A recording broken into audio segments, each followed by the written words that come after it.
इस मशवरे के मजलिस में आप समय निकाल कर आए हैं, इसके लिए अपने भाई, अपने मित्र प्रशांत किशोर की ओर से आदाब स्वीकार कीजिए। ये मशवरे की महफिल मजलिस है,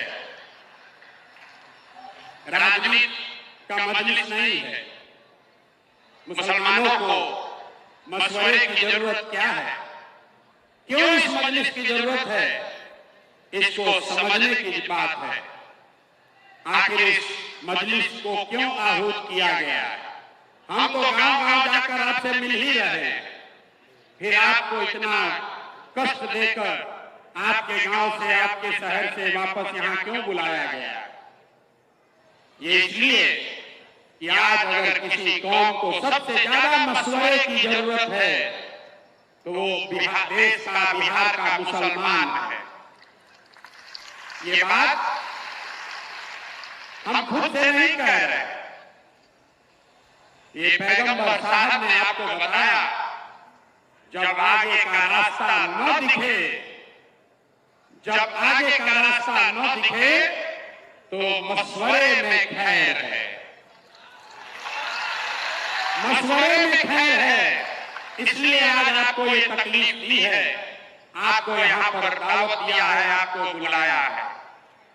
मुसलमानों को मशवरा इसलिए करना है कि आपके हदीस में जो बात आपको बताई गई, पैगंबर साहब के हवाले से जो बात बताई गई कि मुसलमानों की ये जिम्मेवारी है, सही मुस्लिम, सही बुखारी में ये आपकी जिम्मेवारी बताई गई अपने बच्चों के साथ इंसाफ करने की। और आज आपको मशवरे की जरूरत इसलिए है कि देश में आधे से ज्यादा मुसलमान चाहकर भी अपने बच्चों के साथ इंसाफ नहीं कर पा रहे हैं।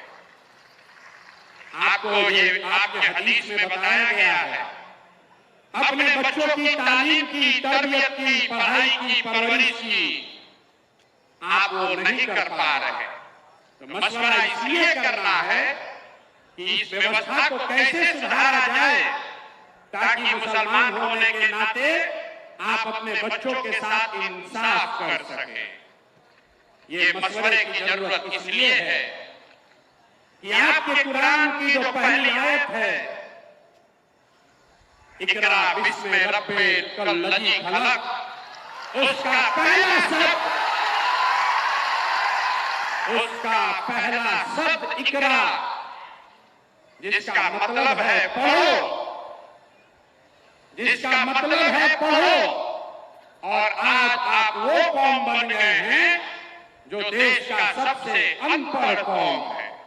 इसलिए आपको मशवरे की जरूरत है, आपको मशवरे की इस मजलिस में आने की इसलिए जरूरत है कि जिस कौम ने, आपके पुरखों ने अपने खून पसीने से इस देश की आजादी में, इस देश को बनाने में कुर्बानी दी, उसी देश के पार्लियामेंट में, उसी देश के पार्लियामेंट से ऐसे कानून बनाए जा रहे हैं जिससे मुसलमानों का एक बड़ा वर्ग अपने आप को असहज महसूस कर रहा है। उसी पार्लियामेंट से सीए एनआरसी का कानून बन गया, उसी पार्लियामेंट से वक्फ बोर्ड की नई कहानी लिखने की कोशिश की जा रही है। इसलिए ये मशवरे का वक्त है। मशवरे का कि इस मजलिस की जरूरत इसलिए है कि 20 करोड़ मुसलमान जिनको आप वोट नहीं देते हैं उसकी बात छोड़िए, कम से कम 10 करोड़ वोट जिसको आपने दिया है, जब कोई गरीब, लाचार, असहाय मुसलमान रोड पर भीड़ के द्वारा मार दिया जाता है तो आपका 10 करोड़ वोट पाने वाले लोग, उसमें से 10 आदमी भी आपके साथ खड़ा नहीं होता है। इसलिए मशवरे की जरूरत है, इसलिए ये आज मजलिस बुलाई गई है। इसलिए ये मजलिस बुलाई गई है कि मिलकर मशवरा करके कोई ऐसा रास्ता निकालें कि इन बातों पर अमल किया जा सके। मैं प्रशांत किशोर आपका नेता नहीं हूं, मैं आपका रहनुमा न हूं, न होने का दावा करता।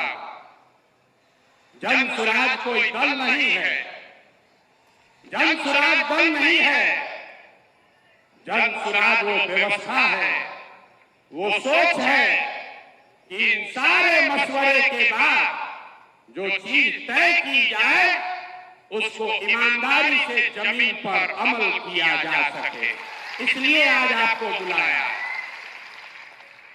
मैं वही प्रशांत किशोर हूं जिसने नरेंद्र मोदी को 2014 में चुनाव जीतने में मदद किया था। उस नजरिए से यहां बैठे हुए बहुत सारे मुसलमान भाई ये कह सकते हैं कि जिस लड़के ने, जिस शख्स ने नरेंद्र मोदी की मदद की है उसके साथ उसको अपना साथी बनाकर कैसे चले। बात तो ठीक है, मोदी को हमने बनाया नहीं है, लेकिन वहां पहुंचने में अपना कंधा जरूर लगाया। लेकिन अगर आप मेरे परिचय का ये हिस्सा जानते हैं कि 2014 में हमने मोदी को जिताने में कंधा लगाया है, तो यहाँ बैठे हुए बहुत सारे शख्स ये भी जानते हैं कि 2015 से 2021 तक इस देश में मोदी और भाजपा जहां कहीं भी चुनाव हारे, हराने वाला दल और नेता कोई भी हो, उन नेताओं और दलों के पीछे भी इसी प्रशांत किशोर ने कंधा लगाया है। ये मेरा परिचय है, इसको जान लीजिए। ये परिचय का दोनों पहलू है, इसको अपने कसौटी पर कस लीजिए, आंख बंद करके भरोसा मत कीजिए। मैं यहाँ आया हूँ इस मजलिस में आपको ये कहने कि जन स्वराज क्या है, आपकी बदहाली की फटहाली की चर्चा करने आया, उसके कारण बताऊंगा, लेकिन उसके साथ साथ आपको उससे निकलने का रास्ता भी दिखाऊंगा। अगर आपको वो समझ में आए तो आप बिल्कुल इसको अपनाइए, न समझ में आए तो आपसे मेरा कोई शिकवा शिकायत नहीं है। ये वोट मांगने का अभियान नहीं है। मुझे कुछ साथियों ने कहा है कि ये जब आप कहते हैं कि मुझे मुसलमानों का वोट नहीं चाहिए तो मुसलमानों को बहुत बुरा लगता है। हम फिर से दोहरा रहे हैं, मेरे भाई, मुझे आपका वोट नहीं चाहिए, मुझे आपकी दुआ चाहिए, इसलिए यहाँ आए। वोट लेने वाले तो तमाम देश में बैठे हुए, हम आपकी दुआ लेने आए और आपकी दुआ से बिहार में वो व्यवस्था बनाएंगे कि जो चीज आप वर्षों से, दशकों से अपने बच्चों के लिए करना चाहते हैं वो करके आपको दिखाया जाएगा। और एक और भरोसा रखिए, जो लोग भी प्रशांत किशोर को जानते हैं, अगर हमने आपकी मदद से शुरू हो रहा है लेकिन बिहार में रुकेगा नहीं, ये रुकने वाला नहीं है, इसलिए आपको आज दावत देकर बुलाया है। सबसे पहले ये आप समझिए कि मुसलमानों की इतनी दुर्दशा है क्यों।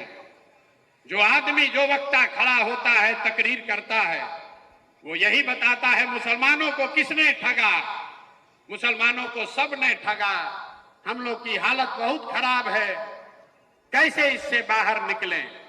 आप में से कोई लोग कांग्रेस को दोषी बता रहे हैं, कुछ लोग बता रहे हैं कि लालू जी ने ठग लिया, कोई नीतीश को दोष दे रहा है, भाजपा को तो लोग बता ही रहे हैं। लेकिन जो मैं बात गांव-गांव में घूमकर कहता हूं, मैं आपको बता रहा हूं मुसलमानों की बदहाली क्यों है। मुसलमानों की ये बदहाली इसलिए है कि आपके कौम में पैगंबर साहब ने बताया कि जिस कौम को अपने रहनुमाओं की समझ न हो उसके ऊपर जालिम हुक्मरानों को मुसल्लत कर दिया जाता है। ये हम नहीं कह रहे, ये हम नहीं कह रहे, ये तो बात पैगंबर साहब ने कही है। अगर आपको लगता है कि जो भी हुक्मरान है, किसी दल का हो, कोई भी व्यक्ति है, अगर वो जालिम है या आपके बच्चों की चिंता उसको नहीं है, तो बात अगर पैगंबर साहब ने कही है तो वो गलत नहीं हो सकती है। आधा बात मत पढ़िए।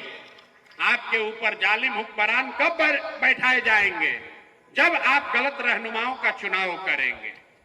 तो आपने पीछे जिसको भी चुना, उसको चुनने में जो गलती हुई, उसी वजह से आज आपकी ये बदहाली है। सच्चर कमेटी का रिपोर्ट हर मुसलमान पढ़ता बताता है। सच्चर कमेटी के